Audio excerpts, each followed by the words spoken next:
Hey everybody, welcome back to another Citrus Corner. I am George, the Disney Van Family Man 23, if you will. I'm joined today by my good friend and brother, Orange Grove 55. Today we're going to talk about a lot of Union and Walt Disney World drama going on there down in Florida. So it's not just the Reedy Creek that's having a lot of the drama. What's going on down there, Florida? But we're going to get it all coming up on Citrus Corner as part of OG 55.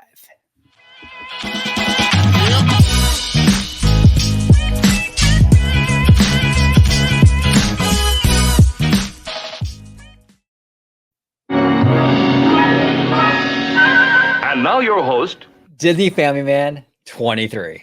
Thank you, good sir. Appreciate it. Never gets old. Oh, just stick with the classics. You got to. Because, of course, as our friend Mr. Walt Disney always says, there's the biggest bargain of them all. So, Oh, yes. You know what? While we got that, we might as well play it. Well, since Vash couldn't join us today, this is in honor of Mr. Vash Guy. and there's the biggest bargain of all. There you go. All right, so today on Citrus Corner, again, we're going to talk about a lot of the back and forth battle between Walt Disney World and the unions that kind of sum up the 42,000 cast members that are all being affected by this. And there's a lot of back and forth, yin and yang of, trying to come up with the right negotiations that will kind of appease both parties. And it actually all started when Disney kind of proposed this to the cast members in the union with upping their minimum wage by $1, which would eventually become $16 an hour. And then gradually it would move along to $20 an hour. Well, the issue that the unions were having with that is by the time it would hit to the $20 mark, then the way the world is circulating right now, you'd need maybe like $25, $26 an hour. So you'd always be behind. And then Disney ended up making a new proposal, and it's to the notion where it's not even adding a cent to it. So rather than try to make it better, it actually reduced than their first proposal, and now it's back to the chopping block. And coming from the cast members, it's like, we can't pay our bills with magic, and it's like it's like a back and forth thing. OG, what do you make of this heads or tails sticky situation? Well, so you get nothing, you lose. Good day, sir. That's basically what Disney is saying to these cast members, right? We're going to give you nothing. Here's the thing that makes me the most mad, George. This is the thing that makes me the most mad. Universal, just like a few days ago, announced that they're raising their minimum wage up to $17 an hour for their Florida employees. You have literally the most scummy cable company on the planet. No one has a worse reputation, maybe outside of Monsanto, right? Comcast is like really not a well-liked organization. Even they are making Disney look bad. I mean, it's really, really disgusting. And I don't understand this. When Universal did that, I'm like, okay, for sure, we're gonna get Disney to boost it to 17. They have to, right? I mean, Universal's doing it. They can't be, they can't look bad like that. Then they come back with this. It's out of control, dude. I am really, really shocked they're digging their heels in this one. Yeah, I mean, I literally thought the same thing as you. I thought, because Disney was always like the pioneer, the spearhead sort of elite company of the group. It's like when they made the decision, everybody followed. Now It seems like Disney's kind of backpedaling to kind of be the caboose. And all these other companies are like, they're waiting to see what they do. And I actually felt that way ever since with the Pandy and the shutdown. It's like Disney waited for these other companies, these other themed entertainment industries to make the decision to, whether to drop the mask mandate or the, what have you, the 6 feet apart sort of thing, the temperature check. And it seems like Disney waited for them to remove it first. Well, that's what I thought this was the case. When Universal said, you know what, we're going to give our team members 17 an hour, I thought it's a done deal. Disney's going to do the same. Yeah. But no, it got worse. And it got worse. Yeah. But what I don't understand is, and I get times are hard, and we said it how many times on the channel already that Disney is still a company. It has to keep its head above water. We don't expect them to go to $30 an hour for the cast members. We get that.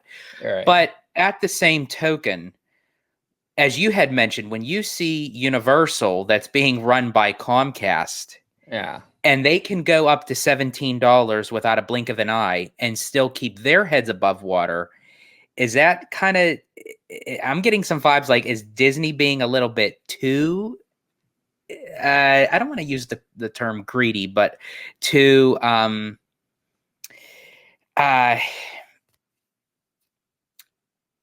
like stingy. Yes. It seems like it. It really does seem like it. And here's the thing too. Everyone, or not everyone, but fans, right? They assumed that all this kind of stinginess was a Bob Chapek thing. All right, so Bob Chapek is out now. He's been gone for a few months now, and we're still having this sort of issue with the stinginess. So who's to blame here, right? What's the common denominator of this whole situation when Bob Chapek was here and now? It's Daddy Josh. It's Josh D'Amaro. I talked to Vash on the phone yesterday about this. I mean, we're kind of both in agreement with it. That, look, it's got to be Josh. It's got to be Josh. And look, he runs the parks division. I mean, why wouldn't it be him, right? I mean, it's got to be. And all those years of blaming Bob Chapek, bald man bad, and Daddy Josh was the Phantom Menace basically in the background and doing all this kind of dirt. And it looks more and more likely to be the case. And look, if I'm wrong, I'll gladly eat crow. I'll publicly say I was wrong. But I am more convinced today than I ever have been that a lot of these poor decisions that are being made with the parks, not just with Florida, but even at Disneyland and things like that, is Daddy Josh. And well, I'll definitely eat that crow with you, because I agree with the two of you on that notion. Because right as Chapek was being left out of the company, D'Amaro kind of off the record, I guess it was mentioned that he had said something, he couldn't really have too much control as chairman with Chapek in the seat. Well, as you said, Chapek's not in the seat anymore. So Right. Now what's your excuse now? And the one thing that I cannot stand within the Disney community, that now when they get pissed off about something, when Chapek was CEO, it was actually stating his name. Oh, it's Chapek's fault. Chapek's doing. Now it's just quote unquote Disney. True. It's like, come on. It's like, say the people's names, because then you're going to have to eat crow. Yeah, that's true, George. That's a great point. I never considered that. The whole argument is framed differently now. It was very much like personalized when Bob Chapek was here, right? It's Bald Man Bad, it's Bobby Chapes, Bob Paycheck, right? All the different names. It was very much that one guy's fault. Now that Iger is there and it's D'Amaro still running the parks, it's just Disney. That's interesting. That's very, very interesting, George. The narratives have changed, haven't they? Oh, yes. Yes. And they change very quickly, because you don't hear anything of it. It's like, where would you then see on Diz Twitter saying, come on, Iger, we thought you knew better. And D'Amaro, come on, step up your game. It's like, if you're going to call out Chapek of things that he may or may not have had control over, that's fine.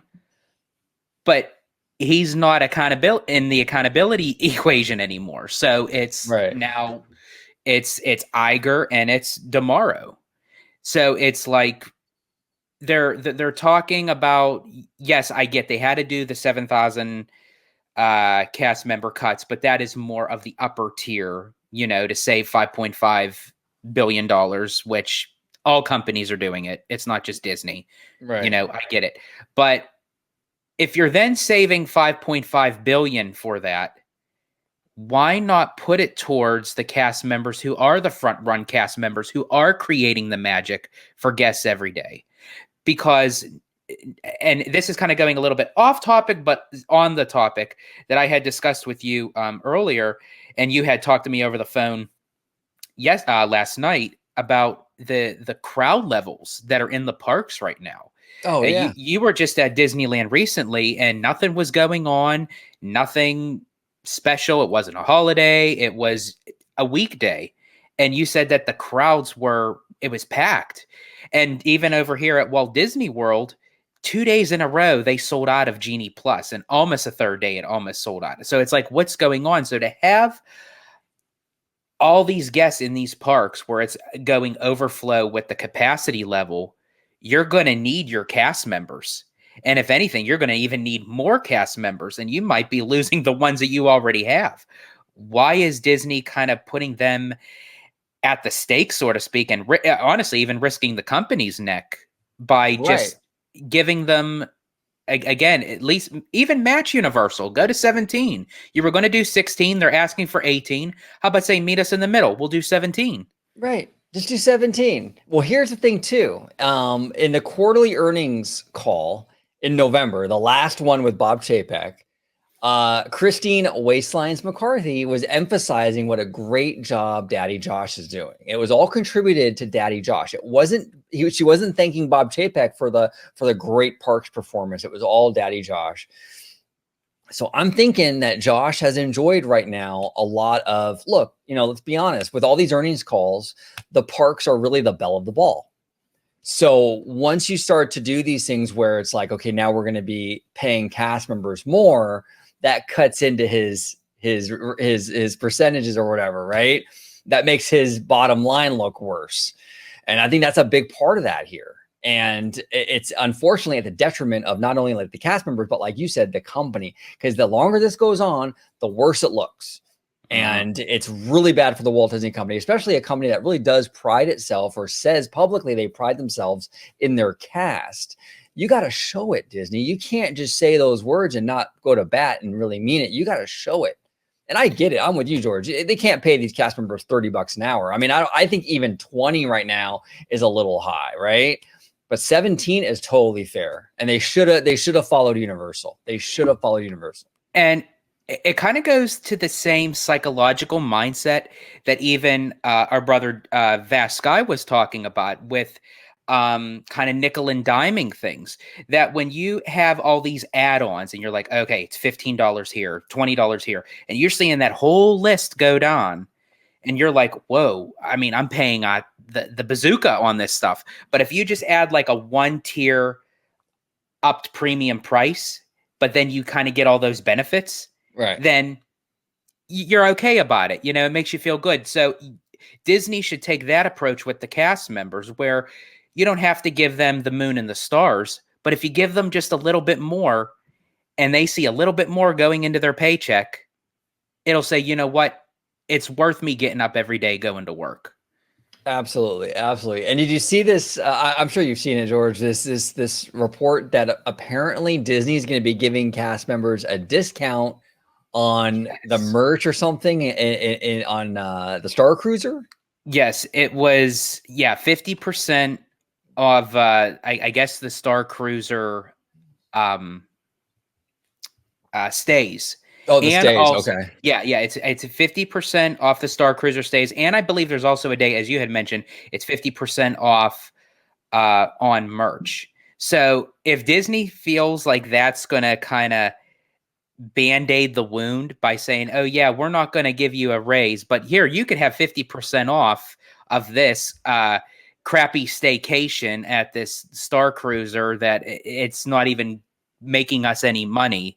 It's like, wow, isn't that a big slap in the face? Well, it's like these jobs, right? And I've had this at many jobs in my life where they're real stingy with the raises, right? They're not going to give you a raise. And if they do, it's like 5-10 cents at a time every year. They're not going to give you any significant raise. But instead, when you meet your like production goals, they'll give you like a $15 gift card for Jamba Juice. Well, it's like, I don't need a $15 gift card for Jamba Juice if you just gave me a decent raise, right? And it's just like, it's that kind of thing, right? Like Disney's like basically essentially doing the same thing. They're giving them discounts on cruise liner stays and merch and what have you, when that's not really what they want. They want to be able to provide for their family. They want to be able to pay their rent. They want to be able to buy food, pay their car bill, that kind of stuff. It's just, it's so tone deaf that they go to that. I mean, it's blowing my mind. This reminds me very much of the Chapek era. And I know, look, here's the thing too, George. I know Iger is not this guy. Like, I know Bob Iger is very, very PR conscious, and he knows how to handle public relations. We saw him masterfully handle that first shareholder call like a few weeks ago. Masterfully. Yes. It was like textbook perfect with how they handled that. Oh, And yeah. This is definitely not Iger. It's This is not not. Iger. It's Yeah. Daddy Josh. Josh. It's Daddy Josh. And it's going to be very interesting too, George, what's going to happen, because he's in the running for CEO. Now, here's the thing. If he doesn't get it, which I don't think he will get it, to be honest with you, I think Wall Street is like kind of over the whole like Parks people running the company after Bob Chapek. I think they're kind of done with that, and I don't think they're going to put another Parks person in there. And I know that's unfair because not every Parks person is Bobby Chapek, but I just think I think Chapek left a bad taste in the mouth of like investors, you know? Yeah. So absolutely. I think it'll be a studio person for sure. But it'll be interesting to see how that whole thing's going to pan out, because you know these executives, you know, these high level executives like a Daddy Josh, if they get passed over for the CEO role, they're not going to stick around. They usually leave the company. If they can't move up, they're out. So we'll see what happens, because if that whole CEO thing, and we'll probably know very soon because Iger's only got like, you know, 2 years to do it. If internally Daddy Josh gets passed over, he's going to leave. He's going to leave. So we'll see what happens with that. We'll keep an eye on. And I really hate to say this, and nothing against him as a person, I wouldn't shed a tear if he decides to walk out the exit door, because up to this point, I still have not seen anything that was produced under his name that was a wow factor for me when it came to the parks. It's like during the quarterly earnings call when Iger had said, "Oh, I just spoke to DeMauro this morning about adding more IP into the parks and taking these very popular franchises and adding Avatar to Disneyland and what have you." Okay, you spoke to him this morning. If that was Stags, he would have had a whole portfolio rearing ready to go for Iger before Iger even had to mention it to him. Oh, absolutely. Absolutely. And look, we've been very bullish on that Avatar experience here at Disneyland. Like you, myself, and Vash all think that's going to be a significant addition to Disneyland. It's not going to be, you know, just some meet and greet or some cheap, like thrown together thing. That's what we're really kind of thinking it's going to be. We're thinking it's going to be like a land of some sort, or a really great attraction, you know? But if, oh my God, God forbid, if this thing is the experience that a lot of fans think it's going to be, if it's some sort of cheap, maybe thrown in like 3D movie in like the theater in Tomorrowland or something like that, or that would be horrible. That would, especially because the announcement came at a quarterly earnings call from the CEO. Right. How shitty would that be? And I would be completely done with Daddy Josh if that's the case. I'd be done with it. I'd be like, you know what, this guy's not right for the job. You know, he hasn't produced anything of substance. You know, look, I think the new Big Hero 6 area is a good fit for DCA, because look, it's already kind of like this Northern California vibe with the Pacific Wharf. It doesn't take too much to kind of put San Francisco over that. It's already like 80% there. It's a big franchise. I think it's great for kids and families. It gets like, you know, some Asian representation in there in a park about California. It makes a lot of sense, but it's not the most ambitious thing. I haven't seen anything of ambition really under Daddy Josh, and I want to see that. And if this Avatar thing is just some cheap thing thrown together, I'm out. Yes. Well, that and that even you're gonna vote him off the island there, OG. You get booted. You get right off the island, Daddy Josh. Right off the island. Well, and that's even just like when they had mentioned that the dividend, you know, for the park's spending didn't go up, and it's like, you know, it just kind of stayed at its normal rate, low key. Well, it's like, that's great. But even to that, it's a lot of money. And it's like, well, what is it being put towards? Like, where is that money going? Because, I mean, yes, I get it. You know, a lot of it has to be operational issues, maintenance issues. You know, it takes a lot to, you know, keep up with theme parks, especially because Disney has multiple of them. But what like, as far as spending to be able to get back revenue towards that, what are they spending? Because I'm not seeing anything coming out of it. Yeah, I don't know either. I mean, I think they have like what 16 billion sort of set aside. Where I is all believe that so. going? Yeah. It's like, is it just sitting in an offshore account? It's like, what are they doing with it? Right. That's what I'm wondering. Yeah, it's crazy. It's absolutely crazy. They gotta.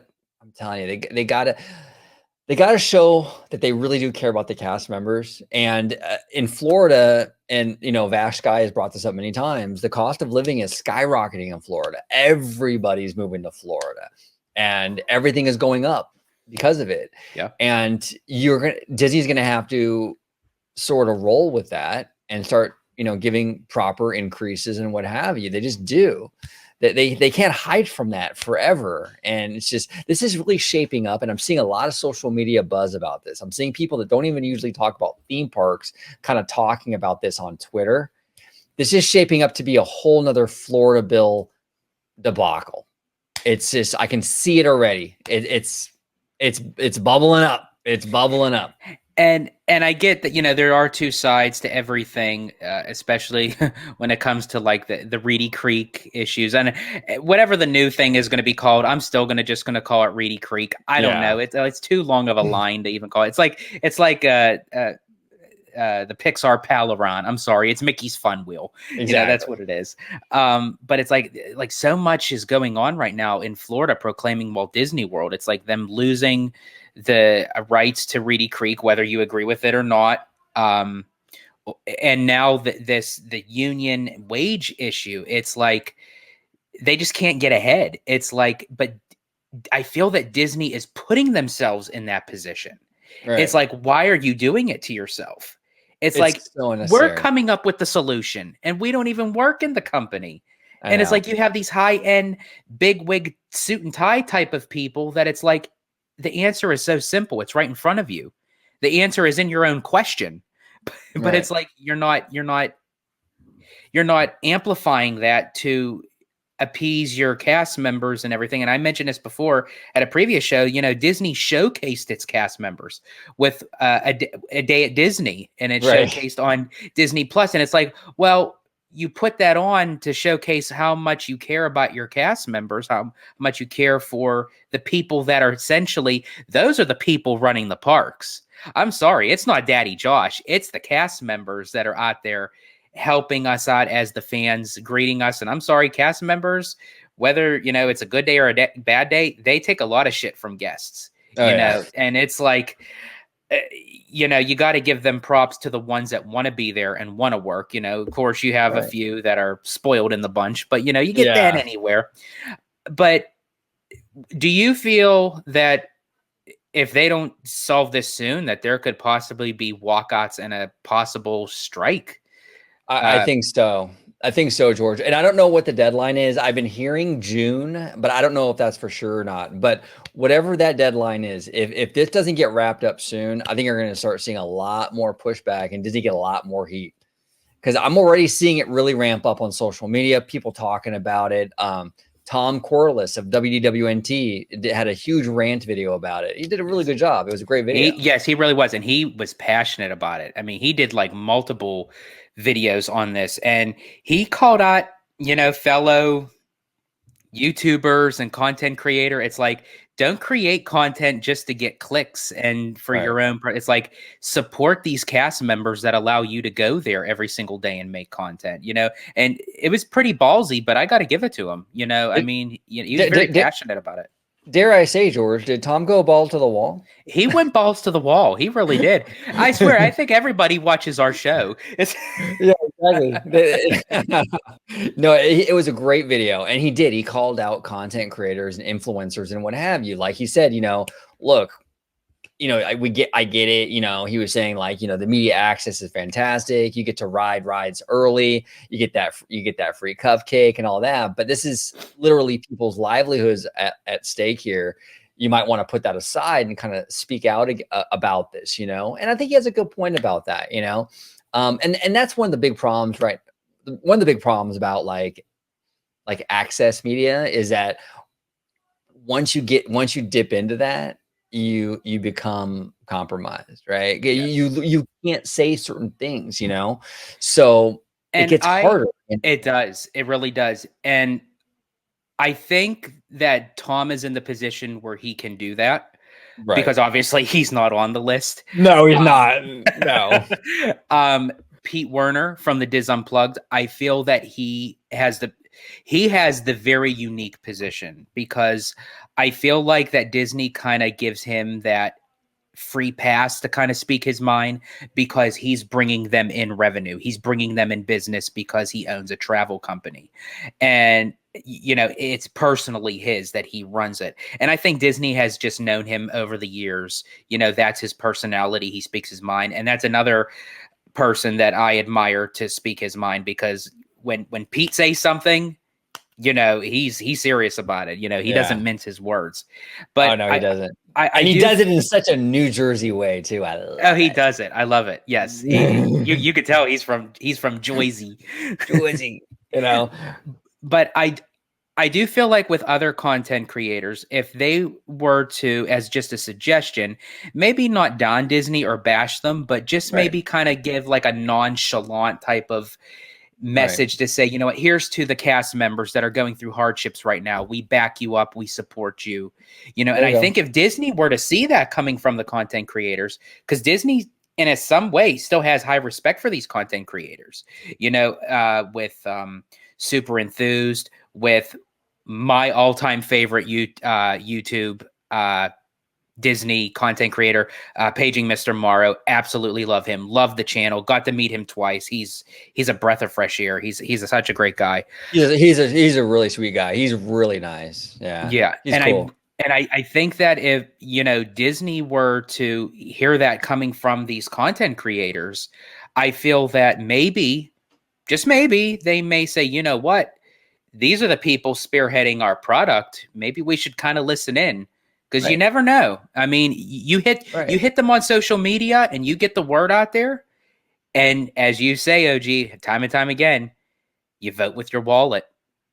Right. No, exactly. And look, like here on our channel, we criticize Disney all the time, but we do it in a constructive way, and it comes from a place of love. We criticize because we want Disney to do better, right? Correct, yes. Like we don't go out there and we don't bash. We really just want them to do better. So when they fall or they slip up or they mess up, hey, tough love, Disney, you didn't do it right. You got to fix this, and it's good feedback, I think, for them, right?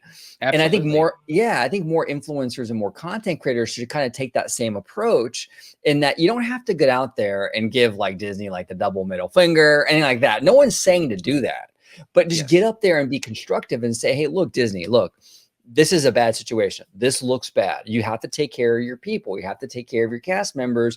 You should rectify this. And there's nothing wrong with saying that. And I don't think Disney would have a problem with them saying that. And I think a lot of these folks do need to step up and sort of say something about this, because I think that once Disney gets enough heat, they're absolutely going to buckle and do the right thing. But if no one's talking about it, or if they don't feel like there's enough public pressure, then they won't. Yeah, definitely. And I truly feel like one of two things is going to happen. And I hope that neither one is true, in my opinion. The first one is that if it ever came down to the decision of, hey, this is your final chance, give us an offer or we're walking out, we're going to strike. The union's got us back. All cast members are going to protest peacefully here, there. And I don't think Disney's going to want that. Is Disney then going to strategize that as saying, well, our last counter offer was, we're not giving you an extra cent, but if we go back to our original, would you take the 16? But I think that's where Disney is riding that fine red line, because then that can have the potential to have cast members walk out. So Disney, if you're listening, which we know that you do, meet them halfway. Yes. They were asking for 18. You originally offered 16, meet them in the middle, give them 17, just like Universal did with their team members. Yes. And here's the thing, and I'll say it over and over and over again. I like Universal, but I love Disney. And I want Disney to get the very, very best. I want Disney to have the very best cast members and have the best experience. Universal, do your thing. Absolutely. But my heart's not there. It's with Disney. So it makes me really upset when I see Universal taking steps to attract great people, talent, right? By paying them enough. I don't want Disney to lose out on amazing cast members because they're just not paying them enough, and lose them to Universal. It makes me sick to my stomach. Come on, Disney, 17, just make it happen. Just 17. That's the number. That's the number we're looking at, is 17. I think honestly that would be the number, because then that would allow them to have the position to say, we can't go over to Universal, because if we go over to Universal, we're going to get the same number as if we stay at Disney. So if you lock that number in, you're golden. Yeah, and let's be honest, everyone wants to work at Disney. I mean, it's a whole different thing, right? Most people prefer working at Disney than they would Universal. But if it's not putting food on the table, they don't have a choice. They're going to go to Universal, you know? So Disney has to provide enough incentive to keep them there, you know? And unfortunately, with this whole back and forth, and they're digging their heels in, and they're doubling and tripling down on like no increase, and they're being super stingy, you're pushing them out the door, you know? And we've been to Disneyland a lot together now, George. And, you know, there have been a lot of great cast member interactions. I know it's Anaheim, but like we had like Oscar, we've had at the Cafe Orleans, we had Steven over at the Trader Sam's. We had so many great cast members. Imagine losing those two gentlemen just because Disney wouldn't pay an extra dollar. What a waste of talent that would be. Absolutely. You know? And then the unlikely event that they would then have to hire just anybody just to fill in the shoe. And they already have issues with that. They're already hiring people just to kind of fill in the positions that may not have known the Disney brand, or they're not being trained well with management. Think if they were to do that with every single cast member. I mean, that's going to be Disney Unified turned into a Six Flags. Yeah, and it's like, we don't want that. We really do not want that. And I'm for sure Disney doesn't want it. So I'm just really surprised that the heat and everything that Disney has been going through, this up and down roller coaster, why they would put it upon themselves to dig themselves deeper in another hole than to just compromise and meet them halfway and kind of have this chip on their shoulders. It's like, I don't get it. Disney never, to my knowledge, Disney was never that way. It was always Disney was ahead of the curve in front of Universal. And now it seems like the roles have reversed a little bit. Right. Disney's known for like the best customer service, right? But in order to get that great customer service, Disney, you're going to have to pay for it. Okay. Now look, once they give cast members this increase, whether it's 17, 18, or whatever they land on, then the onus is on the cast member to maintain a certain level of customer service, right? You know, you can't make 17 or 18, but like the workflow is like you're making 14. You got to like match what you're making, right? So, but that's fine. And I think cast members will do that. But you're going to have to pay for the premium customer service that you're expecting from your cast members. You can't pay them rock bottom prices and expect the world. You got to give a little, Disney. You got to give a little. You got to give a little. And I just hope that they don't raise the minimum wage, but cut the hours. So if they give them $17, $18, $19 an hour, but they go from 35 hours down to 20, it's like, you know, it's kind of defeating the purpose why you gave them the increase in the first place. But I mean, you know, because I have seen companies do that. They're very sly about that kind of stuff. That's a huge worry of mine as well, George, is that once they increase, then they're going to go in there and cut hours. Company, like you said, it's very normal for companies to do that. A lot of the fast food places, when they were forced to sort of pay higher wages, that's what they did. They automated, right? When you walk into a McDonald's, they got those big touch screens now. That's all to replace the employees or to minimize the employee footprint, so to speak. So, because now those employees are making like $16 an hour out here in California. I mean, you apply for McDonald's, you're making like 16 something an hour. Well, that's expensive for McDonald's. So instead of just having increased their wages and keeping the same workforce, they're increasing the wages and cutting their staff from 10 to 6. So Hmm. we'll see if Disney does that. I don't know. Yeah. Yeah. And, and then that's where, another thing that I don't understand is because Walt Disney World just recently announced that every single, resort hotel is getting their housekeeping back. So Right. obviously they would have had to rehire or extend hours for those cast members. So, and obviously the cast members would have had to agree with it in order to bring them back. So that would be kind of weird too, and make that big announcement that all housekeeping is back, and then have the cast members walk out and protest. And it's like, okay, well, looks like you're not getting your full housekeeping, to the guests staying on property. So it's like, again, Disney's making themselves look bad. They're Yeah. the only ones that are doing it. But I wanted to ask you this too. Was Universal already up for a minimum wage change, or was that Universal's strategic move because they knew that Disney was going through this, so to kind of one up them? They're like, you know what, let's lock something in to kind of make Disney look bad, but possibly if anyone walks out, they'll come over here.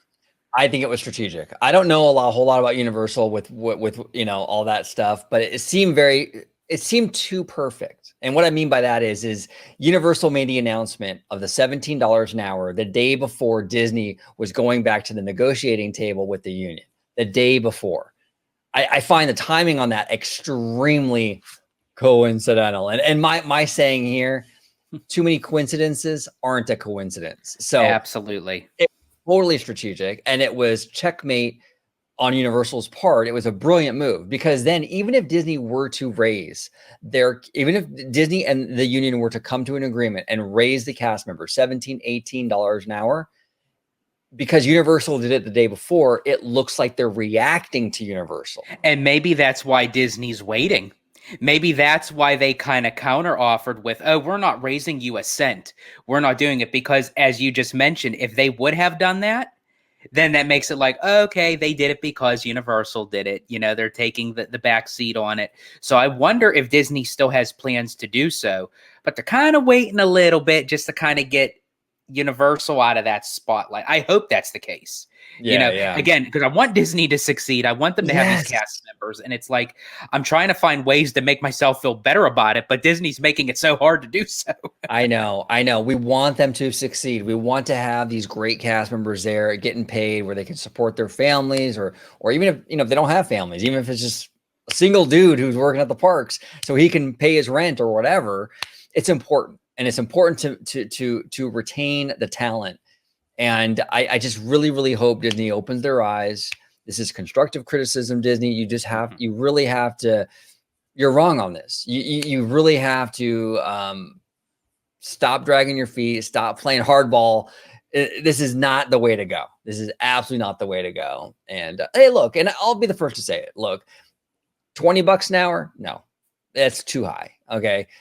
But the 17 is very, very fair. And it's an industry kind of standard now because Universal did it. So it's like, come on, Disney, just agree to it and let's move on from this. So we don't have a million headlines about how Disney hates their cast members. Like, it's so bad.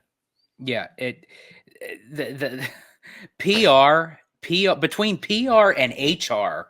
Yeah. They're probably like, their heads are spinning like The Exorcist right now. Cause it's like, oh my gosh, it's like, no matter what we do, we have to defend somebody or, try to fix something that shouldn't need to be fixed. It should be a one and done. Yeah, absolutely. Now, before we go, is there anything like Walt Disney World that you want to talk about, George? Anything on your mind? Well, there was, aside from me mentioning the fact that there were almost 3 days of Genie Plus being sold out, which is absolutely bonkers to me. But this is actually, it's not Walt Disney World proclaim, but it's in Florida that they had, it's not in Florida right now, but it's going to be in Florida, that they had released the first section of the new Disney Treasure cruise ship that's being built in Meyerwerf, Germany, and they just got the first piece of it shown, and they're starting the process of putting it all together for the 6th cruise ship. Oh, that's great. First of all, I love the name Treasure. and just the overall theme, right? Isn't there like kind of like a pirate Aladdin kind of influence in Aladdin's going to there? be in the atrium. Yeah, so it's like all about the adventure and the the treasure, like with the Cave of Wonders and what have you. And it's actually all there's going to be three characters that's going to be the signature statue, which was never done before. It's going to be Aladdin, Jasmine, and the Magic Carpet. Oh, that's great. So that's going to be, and actually, this kind of ties into what we're talking about because you now have the experience of being on a Disney cruise. And I think you can agree with me. The service that those cast members Oh, deliver is impeccable. oh, A plus, A plus plus plus plus. It's amazing, amazing. If whatever the cruise lines do to get that level of customer service, the parks need to follow that, okay? Because I'm telling you, I've never had customer service like I did on that Disney cruise. And I it mean, it's really is. incredible. I really wish the parks would adapt. Right. And really, there was a point the parks did. I felt the parks and the cruise line kind of meshed together and had that equal balance. And then it just seemed like, They were at like, times it kind of like went, yep. It's like the cruise line went up, and which is great, yeah, but it's like I wish the parks would withhold those standards again. It's yes. like, again, come on, Disney. It's so frustrating. We It's want you to succeed. yeah, and I want to ask you also, like with the new ship, the treasure. Any other tidbits you can share with us? Because like I don't know, I think that's interesting. We haven't really heard much, but do you know anything going on besides like the statues and what have you? So far, they had leaked. Well, they didn't leak, but Disney Yeah, showed us the lobby atrium, which is going to be themed to Aladdin, along with the ship's name, which they always do. And then they released the first photo of the piece of ship that they're building in Meyerwerf, Germany. So far, there's nothing specifics of what's going to go within the ship. It is still part of the Triton class, so this is the second out of the three. And then Disney has that mega ship that's probably going to go over in the Asia right. section. But now I do remember watching when they were expanding Port Canaveral, Florida, and they were having their meeting down in Florida before even the Wish was even named. Wow. They had expanded Port Canaveral, Florida to hold 3 Disney ships. It previously only was able to hold 2, but now it can hold 3.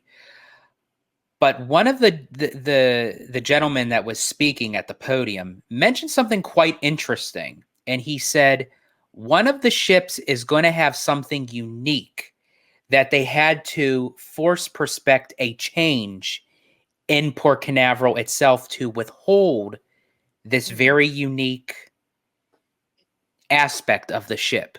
Now, obviously, we know that it's not on the Wish, but I wonder if it's going to be on the Treasure. Maybe it's some sort of ornament or something like on the ship that changes how, I don't know. That's interesting. Yeah, and I think a lot of people kind of miss that because a lot of people don't even listen to those meetings because it's like, when you think of Disney, you think, oh, it's like pixie dust and magic. No, it was Right. inside a boardroom with suits and ties at a podium. It's like, how magical can you get? Yeah, exactly. That's interesting, George. I'm very, very curious as to if the treasure is that ship. Yeah. That'll be fascinating. Yeah.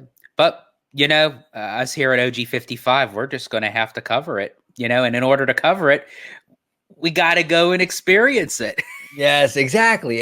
Firsthand, firsthand. No, Yes. I'm excited for that ship. I like how they're kind of going into the adventure angle, I think that's pretty dope because you have like the fantasy and you have like even the wonder, which is the one I went on.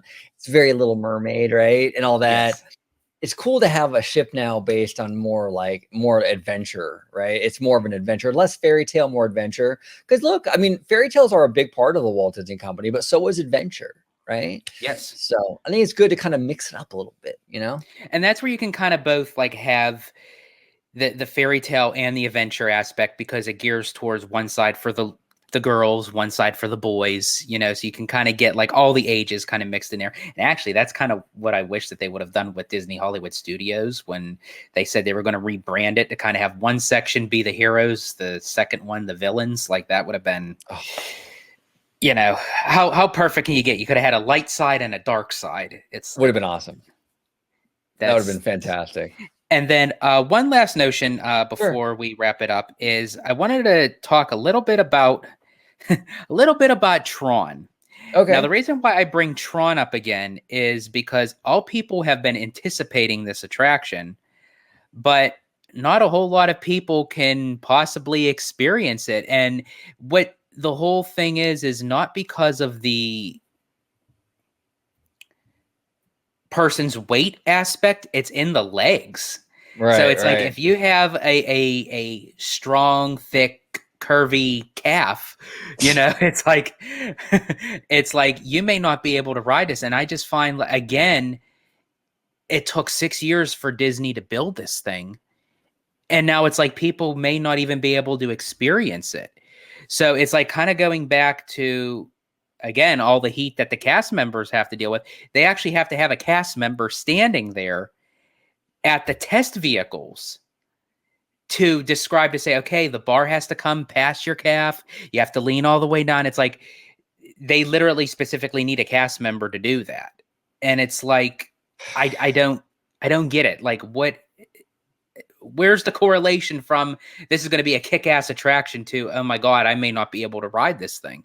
Yeah, well, and that's a problem. And it's like it's what I think it is. And I think the Mario Kart ride has a similar problem, an almost identical problem, really, when you think about it, because both of these attractions, both Tron and Mario Kart, are really imports from Asia.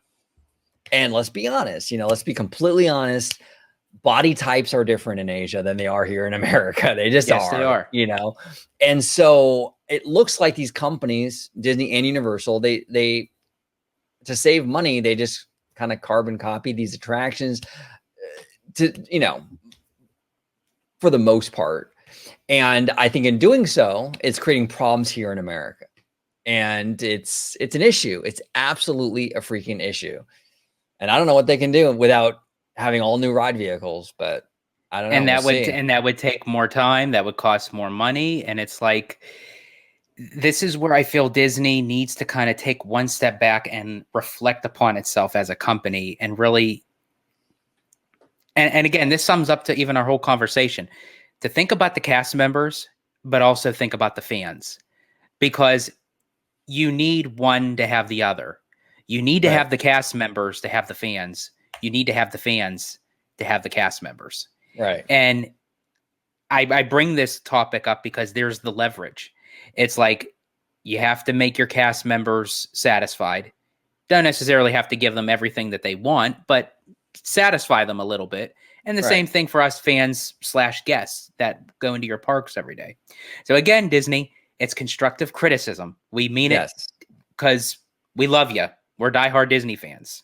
Yeah, no, we're rooting for Disney. I'm rooting for Disney. I want Disney to kick Universal's ass, and I'll be real with my audience. I'm telling you right now, I want Disney to win, and the only way we can do that is if we are honest, right? And we provide constructive criticism. We have to let them know you dropped the ball. Universal checkmated you. They're paying their cast member 17 and you're still dragging your feet. That's not good. We got to be honest, So that's what we're going to do.